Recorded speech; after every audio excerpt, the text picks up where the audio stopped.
한 주를 시작하는 월요일 아침입니다. 오늘 함께 묵상할 하나님의 말씀은 마태복음 11장입니다. 마태복음 11장 가운데 특별히 18절과 19절 두 구절 말씀을 가지고 잠시 묵상하는 시간을 가지려고 합니다. 오늘 묵상 포인트는 지혜는 그 한 일로 옳다는 것이 입증된다는 주님의 말씀입니다. 이 말씀에서 우리는 지혜와 옳다고 입증되는 것이라는 두 가지 말에 주목하면서 오늘 말씀을 잠시 묵상하려고 합니다.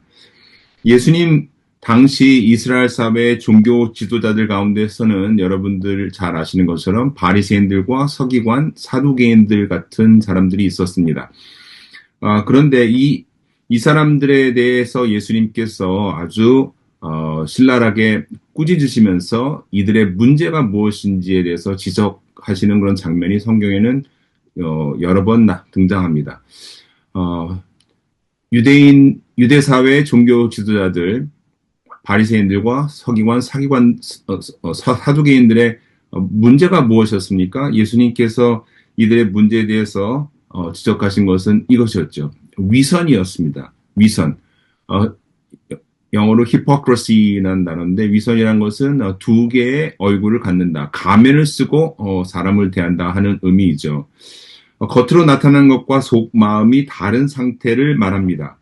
이스라엘의 종교 지도자들은 겉으로는 자신들의 삶이 행위가 사람들에게 또 사회 속에서 옳다고 인정받기를 원했고 더 나아가서 자신들이 옳다는 것을 의롭다는 것을 입증하기 위해 애를 썼습니다.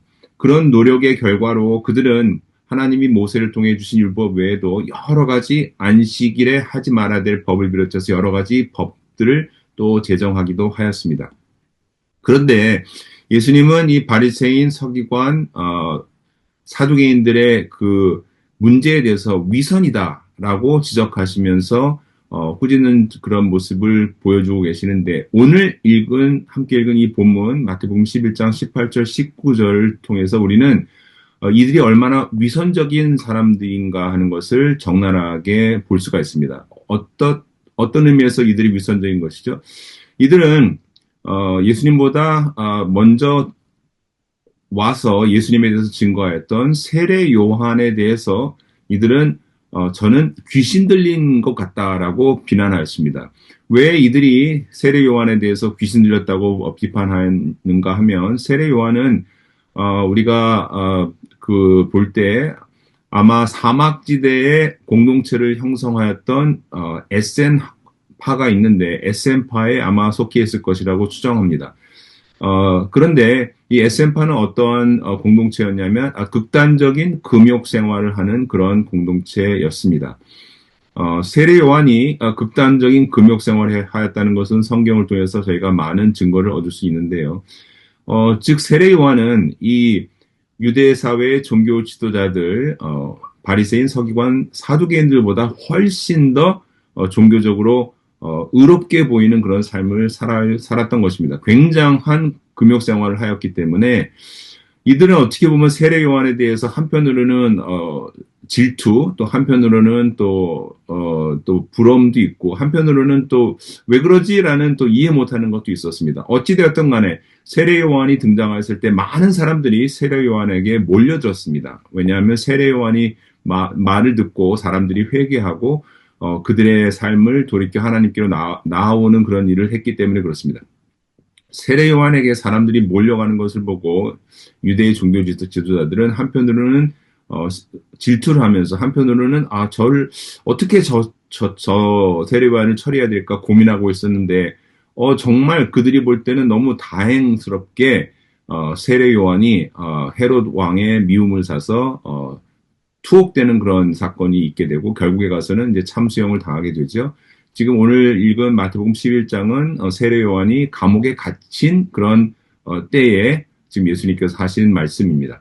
그런데 지금 세례 요한 이후에 예수님이 등장하였을 때 예수님은 세례 요한과 또 정반대의 모습을 보여주고 계십니다. 어떤 모습이죠? 예수님은 죄인들의 친구요, 창기의 친구의 모습을 보였습니다. 예수님은 먹고 마시기를 즐겨하면서 세례요한과는 정반대의 모습이죠. 너무나 자유분방하게 이 유대 종교 지도자들의 관점으로 봤을 때는 너무나 자유로운 그런 삶을 살았던 것입니다. 특별히 유대 사회에서 괄시하고 무시하였던 죄인들 또 세리, 창기 같은 그런 소외된 어떻게 보면 무시당하는 사람들과 별로 유대 종교 지도자들이 가까이 하고 싶지 않았던 그런 사람들과 친구를 맺으면서 예수님께서 그들과 어울려서 먹고 마시는 장면을 보고 그들은 예수님에 대해서는 사실은 뭐 질투의 문제가 아니라 예수님은 그냥 무시해버리는 그런 대상이었죠. 저는 뭐 도대체 왜 저러지? 라고 생각하는. 예수님의 어떤 행동은 세례 요한의 행동보다 더 이해할 수 없는 그런 모습이었기 때문에 그렇습니다. 어찌되었건 이들은 세례 요한에 대해서 극단적인 금욕 생활을 했던 세례 요한에 대해서는 귀신 들렸다고 비판하고 또 죄인들과 함께 어울려서 먹고 마시는 예수님을 보고서는 저는 죄인의 친구다라고 이렇게 비아냥거리면서 비판했습니다. 이들의 모습을 보고 예수님께서 하신 말씀이 딱 오늘의 본문 말씀이시죠. 지혜는 그 행한 것으로 말미암아 옳다는 것이 입증된다. 그래서 지혜. 지금 지혜라는 것은 무엇입니까? 하나님의 말씀을 듣는 것이 지혜죠. 하나님의 말씀대로 행하는 것이 지혜입니다. 이 유대의 종교 지도자들은 미성 가운데 살면서 지금 하나님의 말씀을 들을 수 있는 그런 귀를 닫아버렸기 때문에 세례 요한을 통해서 말씀하시는 하나님의 말씀도 듣지 못했고 예수님을 통해서 하나님께서 말씀하시는 하나님의 말씀도 듣지 못하는 상태가 되었습니다. 즉 하나님의 지혜를 들을 수 없는 상태가 된 것입니다. 그렇기 때문에 그들의 삶 자체가 거짓 가운데 살면서 그들의 삶 자체가 위선적인 그런 삶의 모습으로 나타날 수밖에 없게 되는 것입니다. 우리의 삶을 돌이켜보면서 오늘 말씀을 어떻게 이해할 수 있을까요? 사랑하는 성도 여러분, 우리가 성경 공부도 열심히 할 수 있고 기도도 열심히 할 수 있고 예배도 열심히 참석할 수 있고 여러 가지 교회 활동도 열심히 할 수 있습니다. 그러나 그럼에도 불구하고 우리가 세례 요한처럼 금욕적인 어떤 그런 영성을 추구할 수도 있습니다. 또 예수님처럼 자유분방한 어떤 그런 아주 그냥 그런 또 삶을 추구할 수도 있습니다.